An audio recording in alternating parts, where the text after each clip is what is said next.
Bonjour. Je vais en fait arrêter mes vidéos sur les psaumes parce que c'est l'Ancien Testament et je préfère me concentrer sur le Nouveau Testament euh, parce que bon, c'est intéressant mais c'est pas l'essentiel en fait. Donc peut-être que je les reprendrai plus tard, mais j'ai envie d'arrêter et de parler plutôt de choses essentielles, c'est-à-dire le Nouveau Testament, parce que c'est vraiment une autre alliance. L'ancienne alliance, c'était très dur, très particulier, et nous on est sous la nouvelle alliance, et elle est très différente. Et donc pour pas qu'il y ait de confusion, parce qu'à chaque fois je suis obligé de rappeler, ok, mais ça c'était valable sous l'ancienne alliance. Vous voyez? Et je vais donner des exemples, mais tout de suite pour faire clair, juste pour l'idée principale, nous dans la nouvelle alliance, on doit perdre. Alors que dans l'ancienne alliance, ils ne pouvaient pas perdre. Ils étaient là pour gagner. Par exemple, Pharaon contre Moïse, Moïse a gagné. Voilà. Ensuite, Josué contre Jéricho, Jéricho a gagné. David contre Goliath, etc., etc. Juste, c'est dur, mais on gagne. À tous les coups. Genre, on est invincible. Enfin, pas qu'ils soient invincibles en soi, mais c'est le peuple de Dieu. Dieu combat avec eux. Et il gagne à tous les coups. Alors quand tout va bien. C'est-à-dire quand il n'y a pas de révolte. Voilà, leur seule façon de perdre, c'est de se révolter contre Dieu ou de mal faire ce que Dieu a dit de faire. S'ils ne se révoltent pas contre Dieu, s'ils font tout bien comme il dit, ben, c'est réglé, quoi. Et vous voyez, nous on est dans un truc très différent. On doit imiter non pas Moïse ou David, on doit imiter le Christ. Ah oui. Et donc on doit perdre. Vous voyez, David il gagne, Jésus il perd, sur terre, pour les yeux du monde. Et donc moi je veux insister, et je vais donner plein d'exemples, sur le chrétien doit perdre, il doit porter sa croix. Une croix, son poteau de supplice. Il doit, voilà, comme le Christ, rejeter, humilier, frapper, tuer. Voilà. Donc il n'y a pas moyen de gagner quoi que ce soit. Je veux dire, on est là pour perdre. Vraiment. Et c'est important et je veux insister là-dessus. Alors, le titre de la vidéo, c'est sur le film qui va sortir l'année prochaine, enfin cette année maintenant, 2018, qui s'appelle Jésus l'enquête. Bon, j'ai regardé ça, il y avait une bande-annonce, je vais mettre le lien en dessous, c'est bon. Ça a l'air sympa et tout. Bon. Alors c'est l'histoire d'un journaliste athée, tout va bien, je suis athée, ça roule. Ça roule dans le sens... je suis dans le monde comme un poisson dans l'eau, quoi. Le monde est chaotique, ça va, moi aussi, on se comprend, on se connaît. Le gars est athée. Un journaliste athée. Qui, son boulot, c'est de chercher la vérité, des faits divers, de rapporter la vérité. Il a un lien avec la vérité. Le gars, on lui fait pas, il cherche la vérité, c'est un professionnel, bon. Il cherche, il fouille, bon, il cherche, pour informer les gens. Bien. Très bien. Très bien. Mais voilà que sa femme se convertit au christianisme. J'ai vu le mec qui comprend pas, qu'est-ce qui s'est passé, tout, ça va, c'est pas bien, enfin, c'est pas bien. Comprend pas. Pour lui, c'est une aberration, c'est ridicule, c'est faux, tout le monde sait qu'on a été fait par hasard. Le hasard, ça suffit, le hasard, pour faire des êtres vivants, pas besoin d'autre chose. Donc le gars, il est dans son idéologie athée. Donc il comprend pas, il est choqué, il est pas bien. Et en plus, sa femme veut éduquer ses enfants dans ce sens. Je dis, on est où là? On est où les mecs? Je dirais, non, c'est pas possible. Alors, le gars, pas qu'il soit... Bon, il est contre, quoi. Mais c'est... En Amérique, les gens sont libres. Bien, tant mieux. Mais... Donc ça le travaille, quoi. Et en fait, pour essayer d'arranger les choses de son point de vue, vraiment, il décide d'enquêter sur le Christ pour prouver qu'il n'a pas été ressuscité, pour prouver que c'est faux. Et il veut prouver que c'est faux. C'est quoi ces histoires folles? Je vais prouver que c'est faux par plein de moyens. Voilà, il en fait une raison personnelle pour aider sa femme et ses enfants. Parce que ça suffit. Les chrétiens, les religieux, les croyants en tout genre, qui croient des choses bizarres. Enfin, ça suffit. On est en quelle année, là? On est en l'an 2000. Alors, je sais pas de quand est le film. Sûrement des années... ça fait un peu, vu les coiffures, je sais pas, j'ai une coiffure aussi un peu space, mais vu les coiffures, ça fait années 80. Bon, ok. 1980. Okay. Bon, bah, on est à l'époque moderne. Tout le monde sait qu'on a été fait par hasard, et puis c'est tout, quoi. Les gars, oh, le hasard, voilà, il a mélangé la matière, puis à la longue, ça a donné ce que ça a donné, des belles touches, quoi. Non? Le gars, juste, c'est un mec du monde, mais bien fou, quoi, bien dans son truc. Et donc, il croit que c'est vrai, quoi, il est dans son truc, quoi. Et donc, s'il est interpellé, il est choqué quand sa femme se convertit, il pense l'aider, il pense, non, mais tu es dans du faux, dans du n'importe quoi, dans de la superstition antique, qui n'a pas de sens, un dieu qui ferait créer des trucs, machin, qui ressusciterait les morts et tout. Trop n'importe quoi, une sorte de mythologie ridicule. Alors que non, on est à l'époque moderne, maintenant on a des scientifiques et tout, et on sait, voilà, la théorie de l'évolution, machin, voilà. Il y a eu un accident, et puis il y a de l'accident d'accident génétique. Le singe mutant a fini par donner un humain, quoi. Bon, tout le monde le sait, c'est à l'école. Hein. Pour lui, c'est indiscutable, voilà. Il veut, donc il enquête, il en fait une obsession. Son entourage, enfin, des conseils athées, dit non, mais on ne peut pas trouver de preuves, on aurait bien aimé, tu perds ton temps. Bon. Non, mais il insiste. Il dit bon, dans son travail, il dit voilà, comme ça je vais couler l'église en même temps, je vais aider tout le monde, je vais couler l'église en même temps, comme ça je vais libérer les gens américains de cette superstition antique, parce qu'ils sont toujours là, Dieu, la Bible, ça suffit les gars, on est à l'époque moderne, vous nous embêtez avec vos histoires, voilà, non, on va vous aider, on va vous libérer grâce à la vérité. Un truc comme ça. Bon. Bref, il enquête, et son enquête, sérieuse à force, l'amène au suaire de Turin. Et là, ça devient intéressant. Alors, pour moi, ça devient intéressant. Mais la bande-annonce s'arrête là, et suspense, quoi. Seulement, le suaire de Turin, c'est l'objet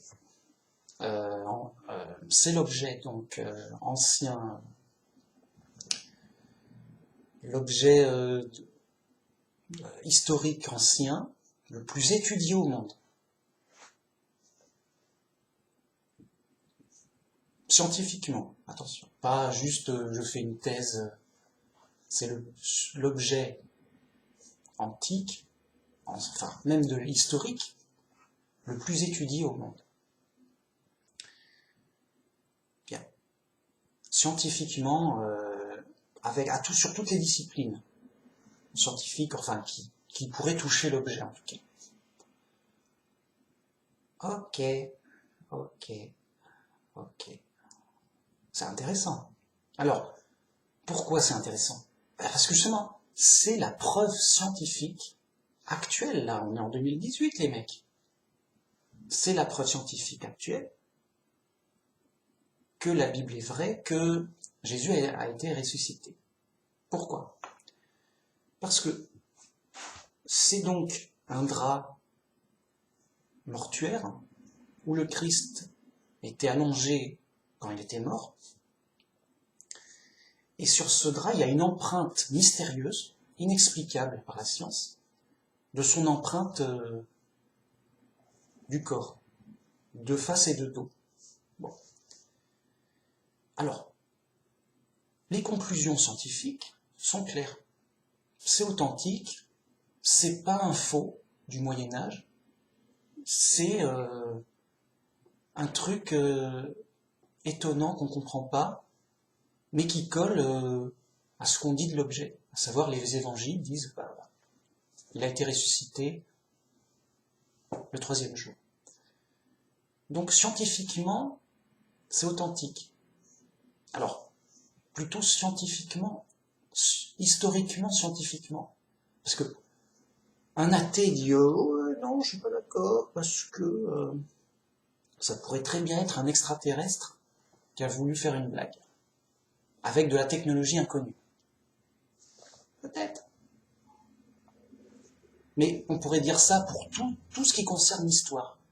Peut-être que ceci, c'était une esbrouffe extraterrestre. Donc tout ce qui est historique, tu peux toujours contester. Tu peux pas vérifier en remontant le temps, dans une machine à remonter le temps. Mais quand on fait en fonction des éléments qu'on a, avec l'aide de la science, pour une analyse pointue et rigoureuse, raisonnable et logique, on arrive à peu près à avoir des choses historiques qui tiennent la route. Et ben voilà. C'est ce qu'on a pour le suaire qui est authentique, etc. Et qui n'est pas un faux du Moyen-Âge. Ah, voilà, c'est sûr, de toute façon, c'est pas moi, c'est les scientifiques. La commission scientifique qui s'occupe du sujet qui l'a dit. Moi, je suis pas un scientifique. M'écoutez pas. Écoutez-les. Bon. Pourquoi on ne les écoute pas et on les entend pas? C'est ça qui est intéressant. Alors, il y a la preuve que Jésus est ressuscité. Une preuve scientifique. Pas une preuve, oui, ça serait bien que. C'est-à-dire que on a une image en 3 dimensions particulières, quoi.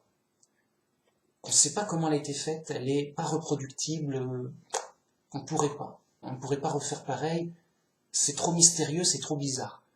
Comme si c'était une grosse énergie, de l'énergie qui avait fait ce truc. Bon, on ne sait pas. Ok. Alors, là-dessus, je vous invite à regarder plein de documentaires récents sur le suaire de Turin, où ils vont vous expliquer les preuves et tout, et lourd, sérieux. En mode, voilà, c'est prouvé. Alors comme j'ai dit, c'est pas une preuve absolue.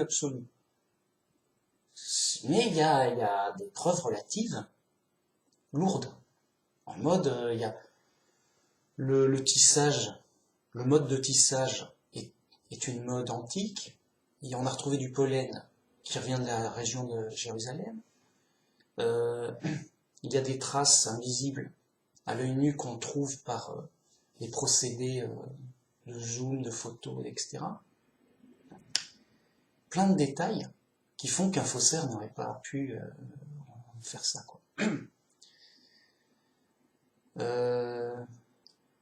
Oui, il y a plein de détails et ça correspond donc, il est blessé, il a reçu un coup de lance sur le flanc, il a une couronne d'épines, bon. Mais surtout, l'image montre qu'il y a eu quelque chose de surnaturel qui s'est passé, que ça a laissé une empreinte, une image bizarre et incompréhensible, enfin, inconnue, on ne sait pas comment ça a été fait. Donc cette image, c'est la preuve que quelque chose de bizarre s'est passé. Et il y a quelque chose de bizarre, on ne comprend pas. On ne se l'explique pas, c'est scientifique, hein, c'est pas, oui, non, les mecs, ils ont bossé, c'est les pros, quoi. Vraiment. C'est pas, oui, ah bah ils étaient bêtes, ils n'avaient pas pensé à ce que ce soit du Coca-Cola, on a renversé du Coca-Cola, et ça fait une tache, et voilà. Juste. Non, non, c'est ultra sérieux, c'est ultra scientifique. Alors,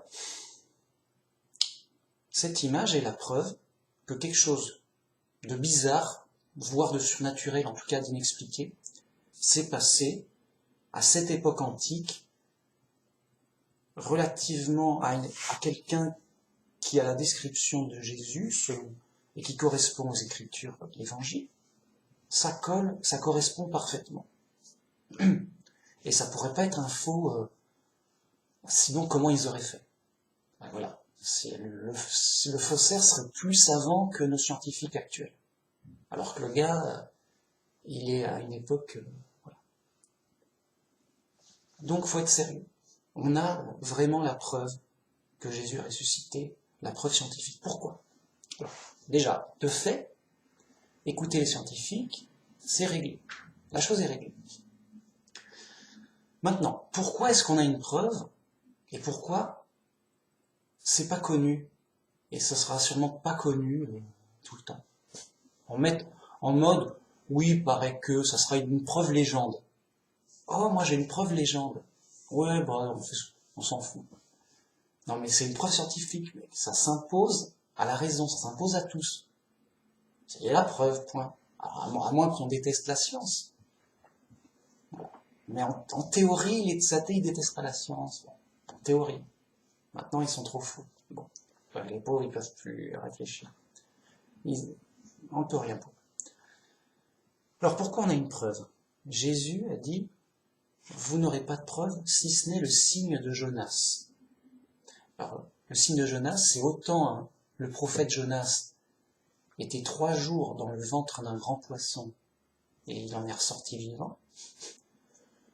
Autant, nous, on a Jésus mort pendant 3 jours et il a été ressuscité.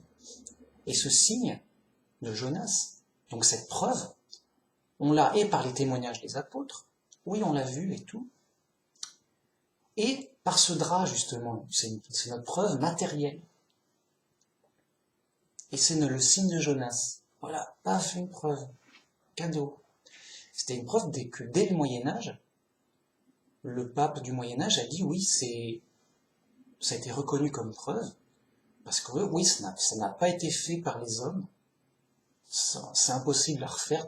Au Moyen-Âge, il dit ça. Maintenant, nous, aussi, on dit pareil, et on sait que c'est impossible à refaire, parce que justement, on ne peut pas le refaire, malgré notre science moderne. Donc pareil, on dit pareil, c'est une preuve, c'est impossible à refaire, on ne sait pas ce qui s'est passé, c'est mystérieux. Voilà. Ok. Pourquoi tout le monde ne le sait pas par cœur et que c'est pas de notoriété publique, on en a entendu parler, mais bon, pas plus que ça. Ouais. On est où? On est chez les fous. On est dirigé par la bête. La bête vaincra les saints. On est là pour perdre. Donc, on a beau avoir une preuve scientifique, incontestable, super sérieux, validée par les scientifiques. La preuve, juste, voilà, on a vrai, c'est vrai, point barre, fin du débat. Oh ben non, t'as faux, ou c'est faux, et voilà. Le monde dit, on n'a rien vu. Circuler, on n'a rien vu, non, c'est faux, on a dû se tromper. Voilà. C'est tout. C'est tout, t'as perdu. T'as perdu aux yeux du monde, t'es un idiot qui croit que ce morceau de tissu, oh c'est la preuve de la résurrection du Christ, tel mais t'es qu'un idiot. Oui, mais les scientifiques, oui, mais c'est des scientifiques idiots qui se sont trompés, ou voilà. C'est tout. C'est tout. On est là pour perdre. C'est écrit. La prophétie dit, dans Révélation, la bête vaincra les saints et s'imposera sur toute langue, toute tribu, tout machin. Et ensuite, elle rendra obligatoire la marque de la bête sur la main, sur le front. Donc le programme est donné.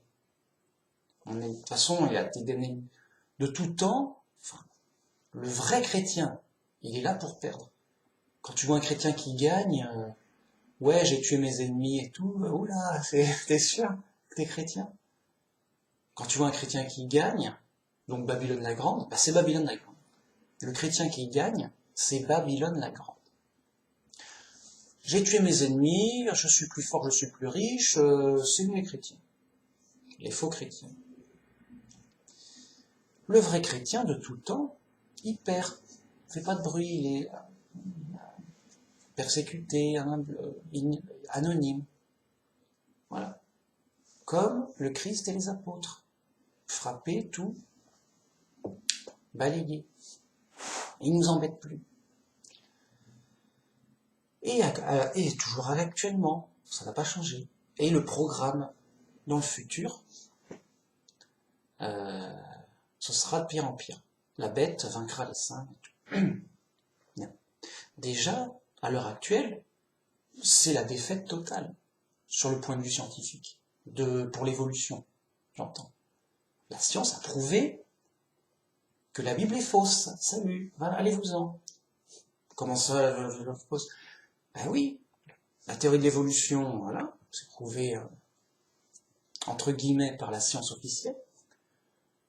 Oh, bah la Genèse, elle dit tout autre chose. C'est juste rien à voir. Oh, bah c'est faux. Voilà. La Bible est fausse, mec. Si tu écoutes le monde et la science officielle du monde, corrompue et tout, on a perdu.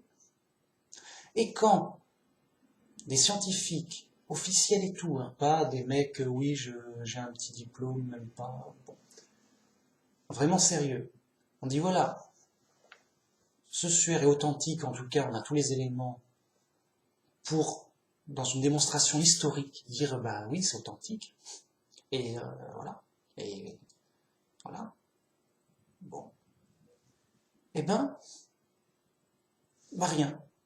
C'est non, bah écoute, on n'a rien vu, non, ça nous embête. Il paraît que voilà. Ah, t'as aussi perdu. Dans tous les cas, tu perds. Ah mince, dur la science. Ah, la science c'est dur. C'est fait pour, euh, c'est fait pour faire gagner le vainqueur, la science. C'est pas fait pour faire gagner la vérité. D'ailleurs, on dit en histoire, l'histoire est écrite par les vainqueurs. Donc voilà, les vainqueurs, ils décident ce qui est vrai et faux, et c'est tout. On est là pour perdre. Et voilà, c'est là où je voulais insister. C'est là mon message. Je veux dire, beaucoup de chrétiens s'imaginent, ouais, je vais être chrétien et enfin je vais me sortir de mes problèmes et la vie va être super et je vais gagner tout. La gagne, mec. Mais non, mais t'es fou, mec. T'es fou, mec. Tu deviens chrétien, oui, et t'as raison. Et ça aide beaucoup. Mais tu vas pas gagner dans le monde. C'est pas fait pour ça. Au contraire, c'est fait pour perdre dans le monde. Ah ben je serai pas riche, fort, connu, reconnu, tout ça. Non. Ben non. Nous on va dans l'autre sens. Ah, et vous allez faire quoi? Ben, on va imiter le Christ et les apôtres. Quoi? Vous allez... Mais c'est trop dur. Ben, c'est pas gagné, oui, c'est dur. Voilà. Le Christ a dit, personne ne peut être mon disciple s'il ne porte sa croix, son poteau de supplice, ses épreuves. On est dans l'épreuve du monde. On subit les épreuves du monde, pas pour gagner. Tu vas gagner quoi? T'es là pour perdre. Le Christ, ouais, j'ai gagné, je me suis fait clouer sur la croix et je suis mort et on m'a tué. T'as gagné d'être tué? Non. Ben non, aux yeux du monde, t'as perdu. Et donc nous, on doit perdre pour le monde, aux yeux du monde. Mais aux yeux de Dieu, on aura gagné dans la foi, et on aura gagné énormément. Mais après, à la résurrection des morts. Et c'est sur ça que je veux insister vraiment, c'est vraiment la vérité de l'évangile. Oui, on est sauvé par la foi dans le Christ. Par la foi dans le Christ. Et oui, il nous donne un modèle, un chemin à suivre. Et donc, voilà, on est sauvé, on n'a pas à partir en croisade, à construire 3 cathédrales et demie. Au bout de 3 cathédrales et demie, tu es sauvé. Non, non, non, non, on n'a pas. Au contraire. Donc, on est là pour imiter le Christ et tout comme lui souffrir pour la bonne nouvelle, pour notre foi en Dieu et dans l'épreuve du monde. Et donc de perdre dans le monde. Et d'ailleurs, le Christ lui-même dit, ne vous faites pas des trésors sur terre que vous allez perdre. Faites-vous des trésors au ciel que vous ne perdrez pas. Donc, encore une fois, c'est plus que clair. On ne doit pas s'enrichir dans le monde. Au contraire, ne vous faites pas des trésors sur terre. Vous allez les perdre. Donc, on est vraiment là pour perdre. On donne juste le témoignage de la pleine vérité, mais pour se faire moquer et rejeter par le monde. Mais qu'est-ce que c'est que ces chrétiens? Mais on est en quelle année là? 2018? Mais qu'est-ce qu'elle dit la science moderne? Et on est là pour perdre, et c'est le programme, clair, net. Donc les athées, ils nous voient vraiment comme des idiots, ils se moquent de nous. Mais les vrais fous, c'est eux, et ils témoignent de leur folie. C'est comme ça, c'est l'épreuve, il y aura un tri, il y aura un jugement. Et ce jugement, c'est que ceux qui ont accepté la lumière soient sauvés, à savoir Jésus le Christ, notre roi. Et ceux qui l'ont rejeté, parce qu'ils ont préféré les ténèbres à la lumière, afin de cacher leurs mauvaises œuvres, eh ben, ils sont condamnés et jugés d'avance. C'est écrit clair net. Enfin voilà. Et donc c'est un film qui raconte le cheminement d'un athée agacé par le christianisme. Il dit mais enfin, et dans cette démarche de vérité, la vérité comment dire, c'est une bonne démarche, mais la vérité amène à Dieu forcément. Donc un athée, c'est un hypocrite, c'est un fou hypocrite. Juste, il est fou le mec. Juste, c'est pas de sa faute. Je sais pas, il est fou. Tu peux pas être athée et te dire intelligent. C'est trop fou. Il se croit gonflé d'orgueil. Oui, nous, on a tout compris, machin. Non. Voilà.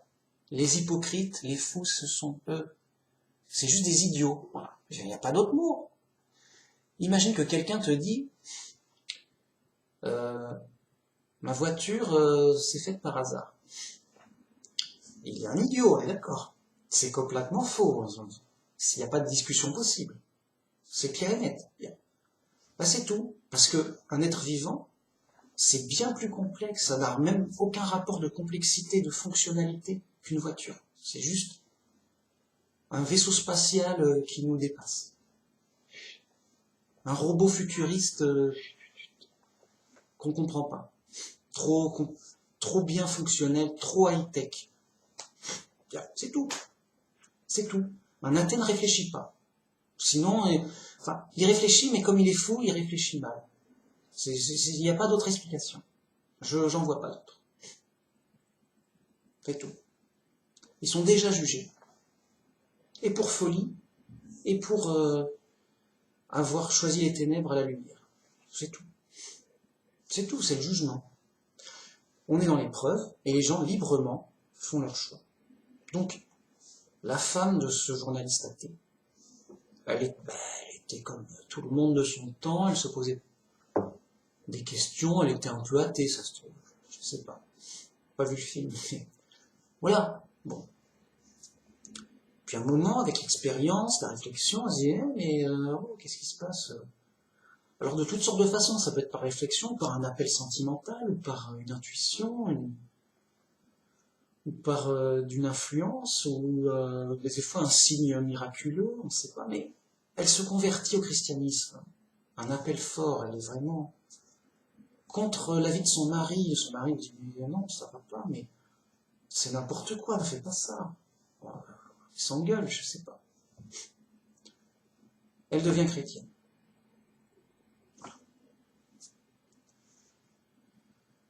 Eh ben, tant mieux. Et donc ça pose ce conflit de conscience, cette recherche de vérité. Et lui, alors il est athée, mais il est sincère. Il dit, non, mais pour aider sa femme, je vais essayer de trouver des preuves pour vous amener la vérité, pour vous aider le plus possible. Donc il cherche la vérité avec des preuves pour... alors c'est pas gagné, mais... Et il se trouve qu'il tombe, à la fin, sur le suaire de Turin. Et là, il y a matière à prouver. Mais qui va prouver quoi? Ben là, justement, suaire de Turin, c'est la preuve scientifique que la résurrection de Jésus est vraie, authentique, telle qu'elle. Là, vraiment. C'est scientifique, tu peux rien. Après, tu peux discuter. Tu as le droit de débattre, mais pas avec moi, avec les scientifiques. Oui, tu dis non, mais vous êtes trompé sur tel truc et machin, tu vois. Il y a des documentaires, allez-y, il y a des débats, sûrement, voilà. Il y a des hypothèses, tout ça, mais la conclusion est quand même sérieuse, hein, et lourde, hein, et arrêtée. Hein. Ah bah oui, non mais c'est l'objet le plus étudié au monde. Je veux dire, ils ont fait le tour du truc quand même. Alors bon, ne me croyez pas, allez voir les documentaires, c'est impressionnant. Voilà. Après, les gens sont libres. Les gens sont libres. Voilà. Donc, bah, c'est bon, c'est ce que je voulais dire dans ma vidéo. Et, comment dire? Oui, alors je vous ai dit que j'arrêtais les psaumes pour le moment parce que, voilà, c'est intéressant, c'est inspirant pour la prière et tout. Mais bon, je vais pas faire les 100 et quelques psaumes. Là, je pense que j'en ai fait assez, mais que là, maintenant, je veux revenir au Nouveau Testament pour une démarche plus profonde, essentielle. Bam, au fond des choses. Voilà, ça sauve la vie. Voilà le programme. Insister sur le programme, on est là pour perdre. On perd, c'est normal. Les fous, on est chez les fous. Les fous ont le pouvoir. Donc, le monde est aux mains du méchant. Le diable égare le monde. T'es pas là pour gagner. Hein? C'est chez on est chez l'ennemi. Non, c'est Dieu qui va gagner. Avec Armageddon, comme le programme le dit. On a le programme. On est là pour perdre. On est là pour imiter le Christ. Pour porter sa croix. Donc, pour être dans l'épreuve, l'épreuve, comme tout le monde, hein. Tout le monde, la vie est dure pour tout le monde. On est dans l'épreuve, et on n'a pas à gagner le monde. Voilà. Et d'ailleurs, le Christ dit, à quoi servirait-il à un homme de gagner le monde? Il est le maître du monde, comme ça, voilà. Je fais ce que je veux, je suis le maître, je suis le roi du monde. À quoi ça va lui servir s'il perd son âme et sa vie? Ben, une fois qu'il sera mort, il aura tout perdu. Et voilà, t'as perdu le monde, t'es mort. Ah, ensuite. Non, nous, on est dans une démarche de... Ici, on est en prison, on veut sortir, on n'a pas envie de rester là, quoi. On est là, on perd, mais on perd volontairement dans le monde. On ne cherche pas à s'installer. On est en prison, on ne cherche pas à s'installer définitivement en prison. On veut en sortir, on est dans une démarche de sortir. Donc nous, on perd volontairement dans le monde pour être détaché et gagner volontairement le ciel. Et c'est la démarche chrétienne.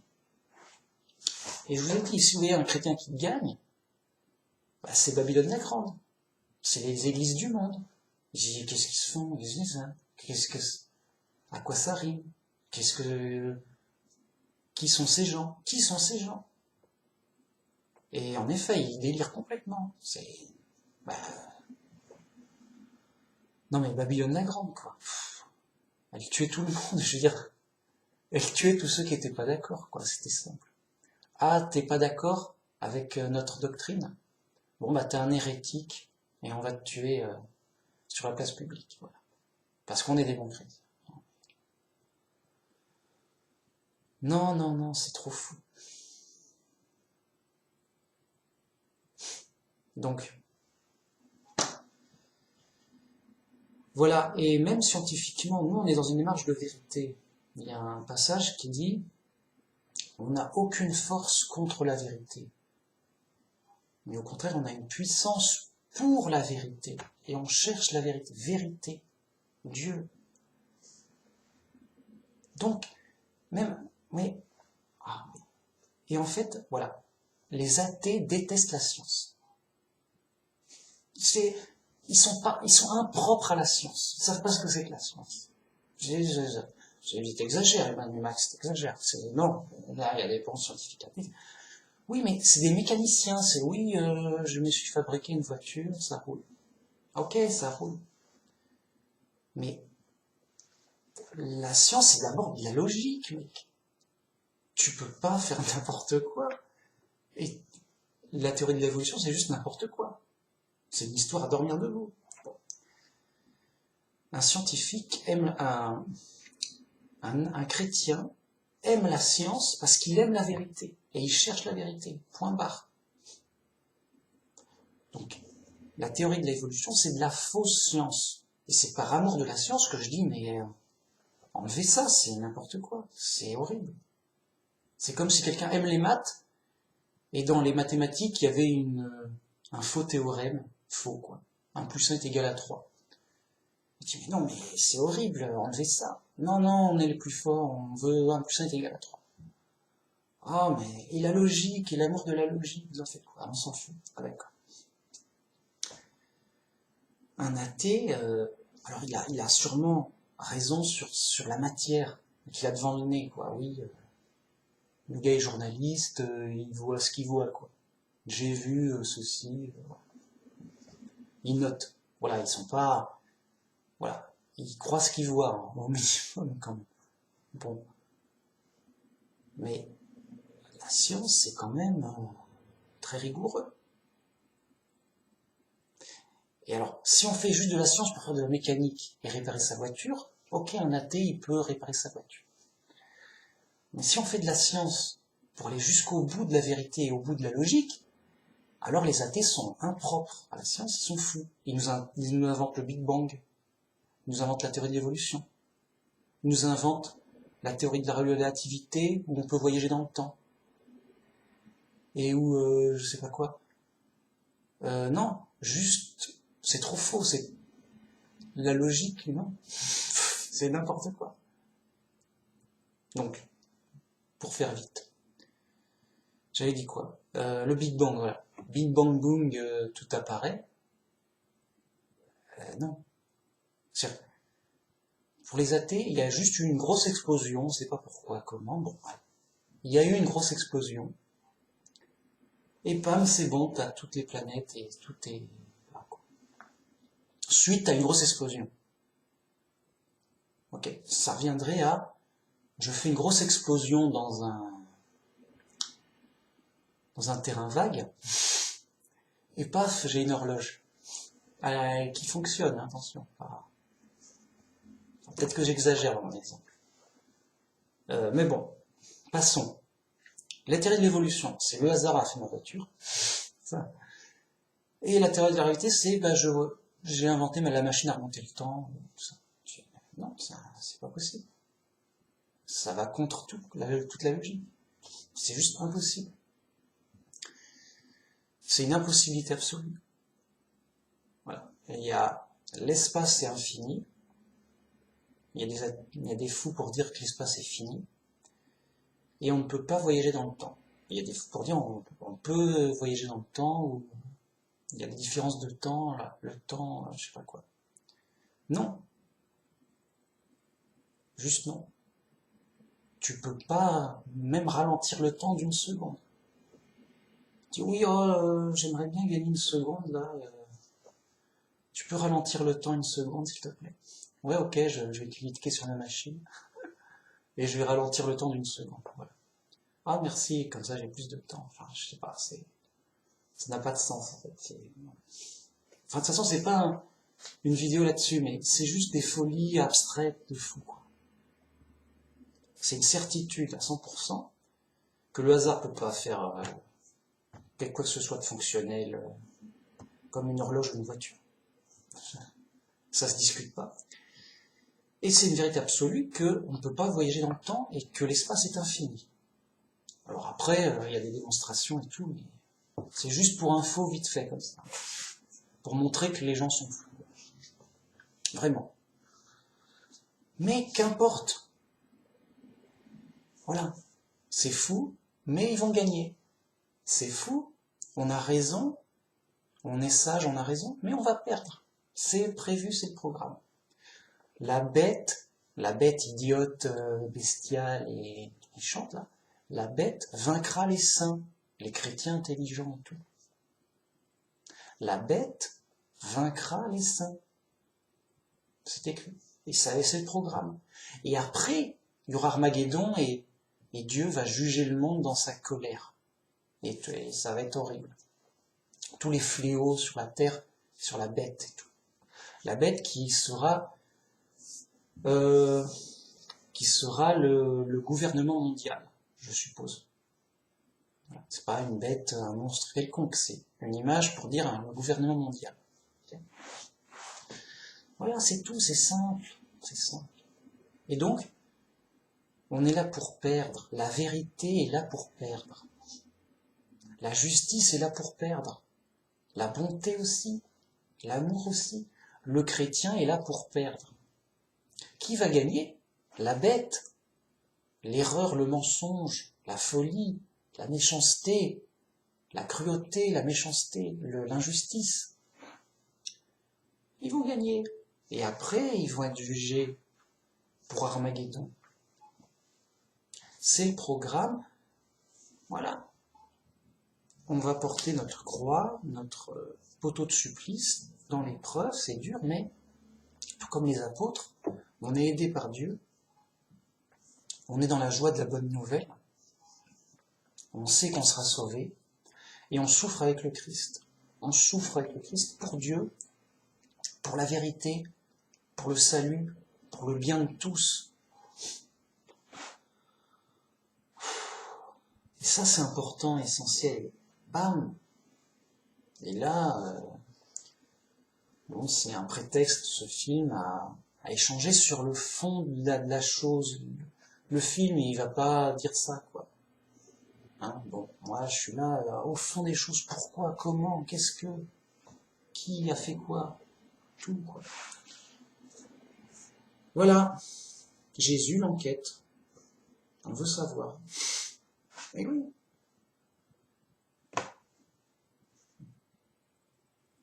Voilà. Donc je vais mettre le lien, tout ça, machin, sous la vidéo.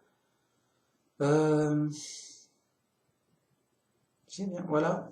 Et puis bon, je ferai d'autres vidéos pour des sujets comme ça, suivant ce qui viendra, les trucs. Ouais. Donc, c'est une vidéo pour insister sur deux choses. Le suaire de Turin et la preuve scientifique de la résurrection de Jésus. N'embêtez pas, c'est la preuve scientifique des scientifiques, de la communauté scientifique, du groupe scientifique qui s'est occupé du sujet.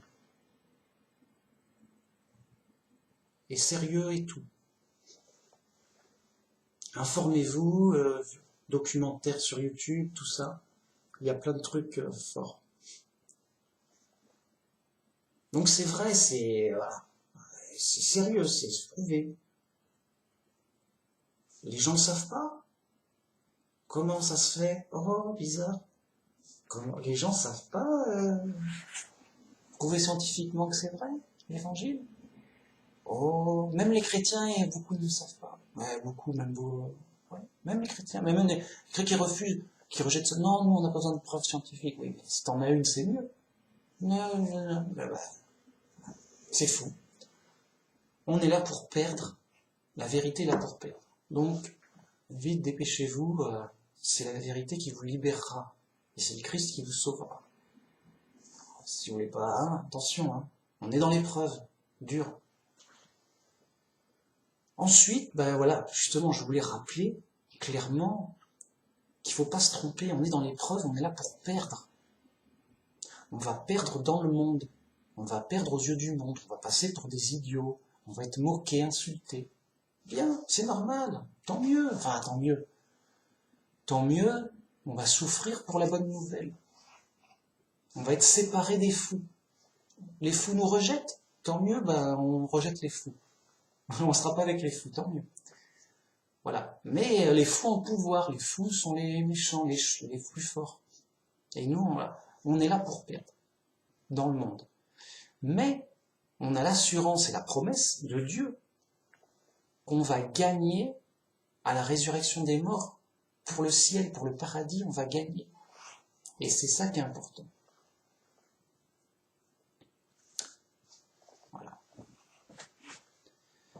Voilà. Voilà pourquoi la corruption. La science est corrompue. En tout cas, pas pour tout, bien sûr.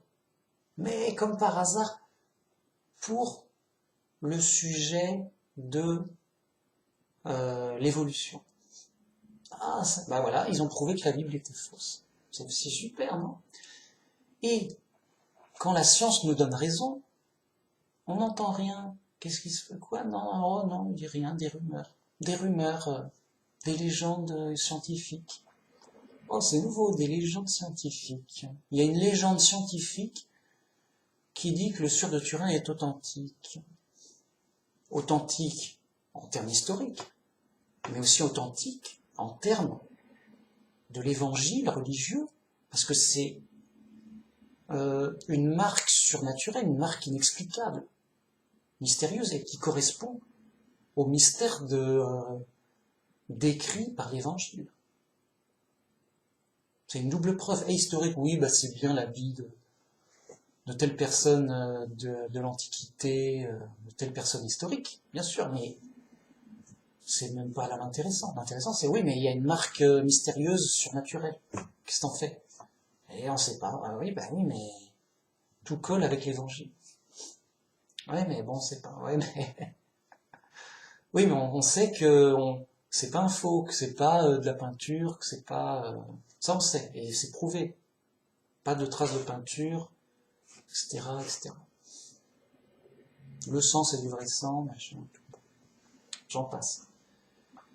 Parce que c'est toute une étude de preuves, de machin. Il y a des conférences. Allez, regardez des conférences sur le suaire, il y en a sur YouTube. Ils passent sérieusement de manière neutre. Pas, oui, de toute façon, documentaire ou conférence, ça se veut neutre. Et ils passent en revue les preuves et les résultats scientifiques qui amènent aux conclusions que nous savons. Bien, c'est tout. Et voilà, c'est important, quoi. C'est juste trop important, mais voilà, on va pas les dire non plus, quoi. Oh, hein.